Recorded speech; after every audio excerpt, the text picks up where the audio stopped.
Hello viewers, I doctor SBK Lal welcome you all in my YouTube channel. मेरे YouTube channel में आपका बहुत बहुत स्वागत है। अगर आप इस चैनल पर नए हैं तो चैनल को सब्सक्राइब कर लें।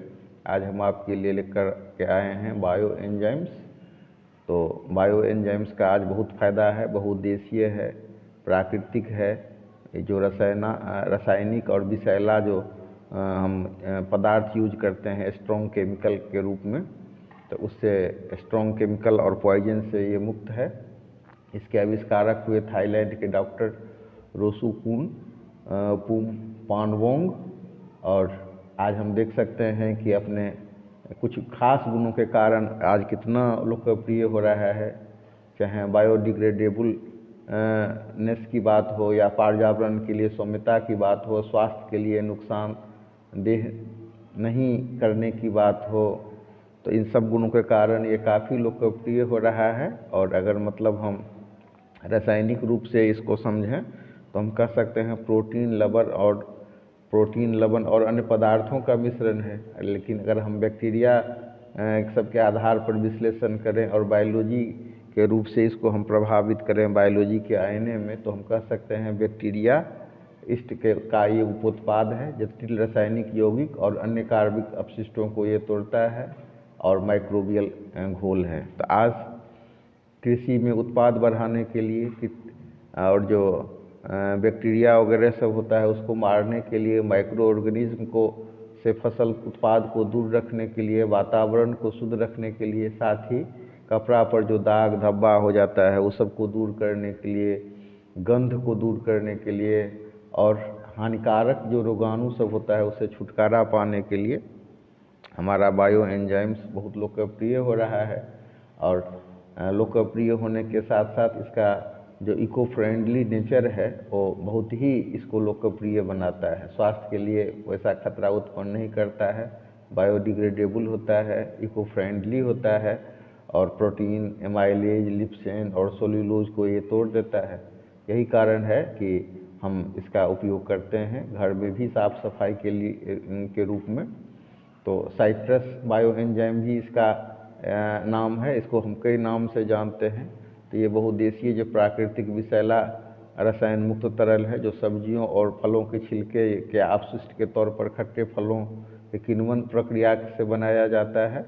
तो इसको हम इको एंजाइम या वेजिटेबल फ्रूट एंजाइम या गार्बेज एंजाइम के नाम से भी जानते हैं। या मतलब ज़्यादातर इसमें जो खट्टा फल सब है उस सब का छिलका सब का यूज होता है, इसलिए इसको हम साइट्रस एंजाइम के नाम से जानते हैं।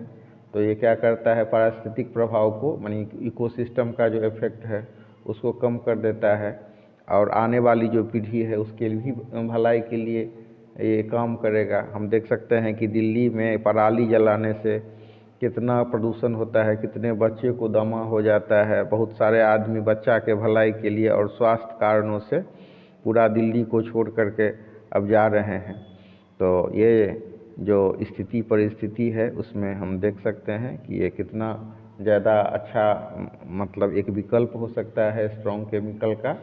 और दूसरी बात है कि जिस चीज़ को हम फेंक देते हैं, तो जो हम फेंक देते हैं जिन चीज़ों को उनका इसमें यूज करते हैं, तो इस तरह से अपशिष्ट प्रबंधन भी है और एक टिकाई पद्धति है। जो कचरा सब है वो सब का हम इसमें यूज कर लेते हैं, तो इस हिसाब से ये टिकाऊ पद्धति भी है। तो पर्यावरण और व्यक्तियों के लिए लाभदायक है और कचरा प्रबंधन इससे होता है और स्वस्थ पारिस्थितिक तंत्र को भी ये बढ़ावा देता है। इस तरह से इसका फ़ायदा ही फ़ायदा है। और जो एंजाइम क्लीनर होता है वो हानिकारक रासायनिक उत्पाद की जगह ये लेता है, इसमें प्राकृतिक चीज़, और इस तरह से ये प्राकृतिक रूप से सफाई करता है।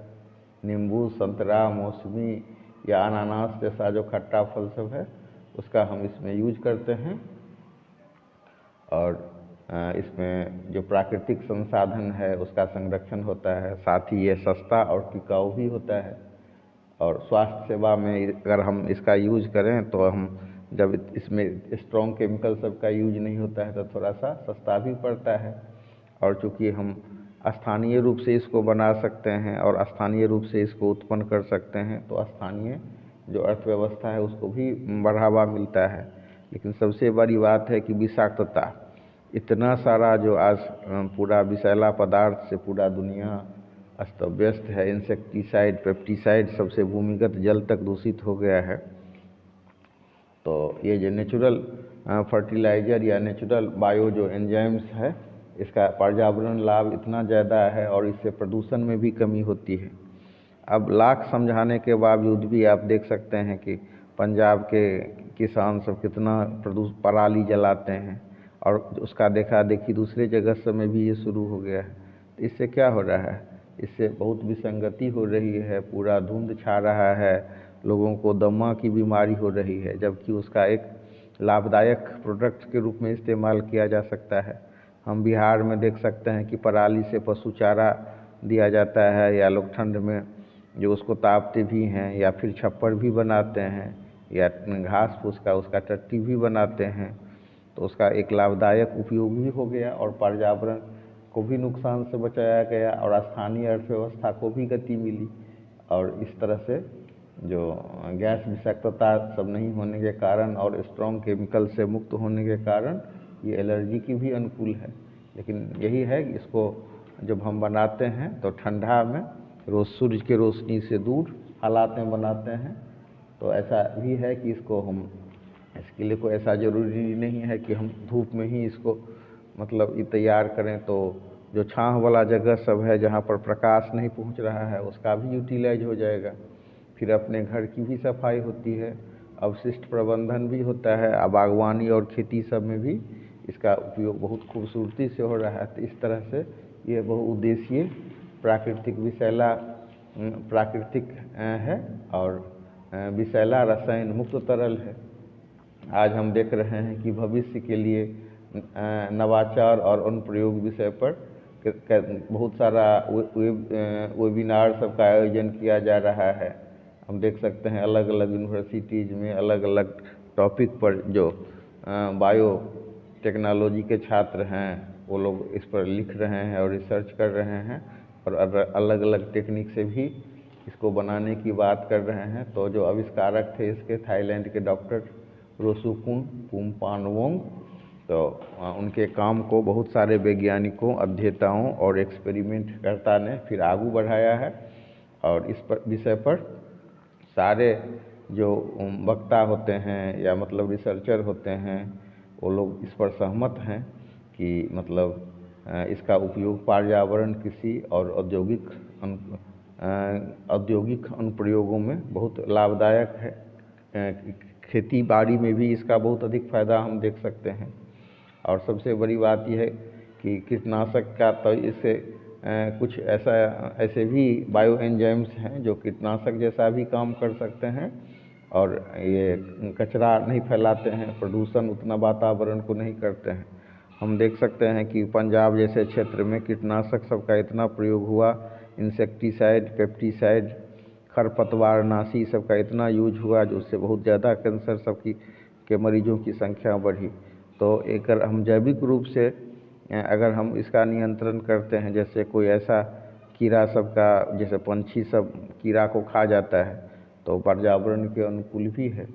और अगर हम केमिकल सब या ऐसा रसायन भी बनाने की बात है, ऐसा एंजाइम भी जो दाग धब्बा को भी दूर कर दे, फसल को भी इन्हेंस करे और उससे प्रदूषण भी नहीं हो, तो उत्पादन में भी वृद्धि हो जाए और पर्यावरण के अनुकूल भी हो। तो इसके लिए आज बायो एंजाइम्स का बहुत अधिक उपयोग हो रहा है। और अगर इसका उपयोग पूरे स्तर पर और ढंग से किया जाए तो भविष्य में पराली जलाने से मुक्ति और वेटिवर का उपयोग, पार्थोनियम जैसे जो पौधा है जिससे नुकसान ही नुकसान है और जंगल का ये पर्यावरण का आतंक है, उसका भी उपयोग हो पाएगा। तो इस तरह से हम देख सकते हैं कि आज बायो एंजाइम्स का कितना ज़्यादा उपयोग है और उसको प्रदूषकों को तोड़ने और कचरा अनुकूल प्रक्रिया को बढ़ावा देने में से कितनी अधिक मदद मिलती है।